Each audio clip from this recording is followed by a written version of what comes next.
Every week, the Payne family cuts straight to the real financial story. The one question, Bob, everyone's asking is, are we in an artificial intelligence bubble? You've been through boom and bust. What do you think? No hype, no myths. Just what actually matters to your money. Does feel very similar to what we experienced in the 90s. Where are we, though? Are we in 1995, 1997, 1999? Listen to the Pain Points of Wealth on the Red Apple Podcast Network. Excuse me! Taxi!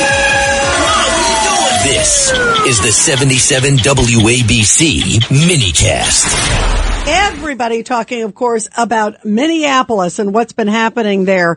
And let's go to former Assistant U.S. Attorney for the Southern District of New York. He has worked with a lot of those cases, prosecuted some big terrorism cases, our friend Andy McCarthy. And Judge Weinberg, go ahead.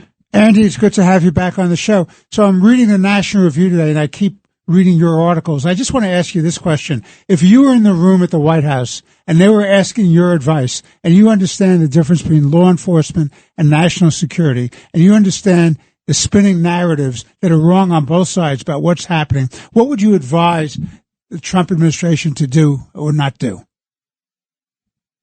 That I had the chance to advise them to put Tom Homan in charge before the recent developments forced that change. I thought that Homan can be a gruff character, but he knows a lot about law enforcement. He knows the law, and he's very good at working with police agencies, whether they're federal, state, or even the agencies of other countries. So I think there's a lot of wisdom there to be tapped. And I would have tapped that. I think Homan's idea that the policy should be the one that has the most political support, which is to prioritize capturing and deporting criminal aliens. And I think the reason that's meaning aliens who are criminal, not just because they went over the border. Right. People the worst of the worst. Yeah, the people who commit ordinary crimes and worse. And I think, I hear you, Rita. I think the reason that's common sense as well as like what ought to be done policy wise is no matter how much people want or think they want every illegal alien captured and sent out of the country, there are estimates that say the illegal alien population is 20 million. When President Trump came into office last January, we had 50,000 detention spaces available for people who are captured and in immigration proceedings. So you have resources for less than 1% of the illegal alien population in the United States.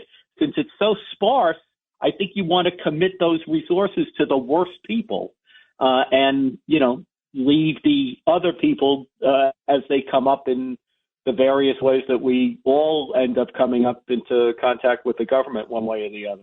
Andy McCarthy, the one thing that's interesting is it still seems though, even when it's the worst of the worst, and we used the phrase earlier because Jacob Fry and Tim Walz over there in Minnesota keep saying our neighbors.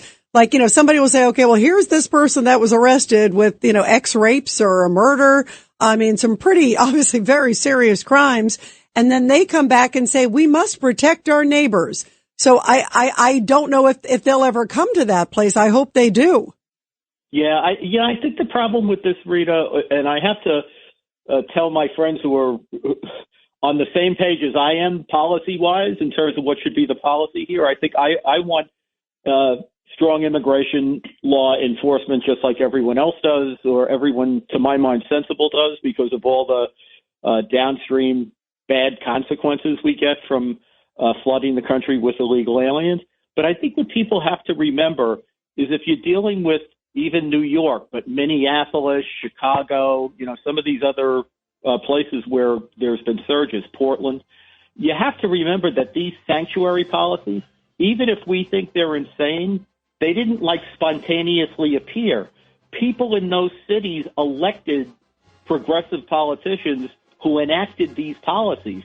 So as much as we may think they're crazy, the people there are not going to welcome ICE with flowers and open arms. No, that's a great point. Andy, you got to come back on again soon. We miss you because this is an important discussion. You, Andy, thank you very, very much. Great points. My pleasure. Thank you so much, Andy. Thank you, Andy. Every week, the Payne family cuts straight to the real financial story. The one question, Bob, everyone's asking is, are we in an artificial intelligence bubble?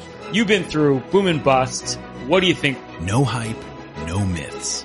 Just what actually matters to your money.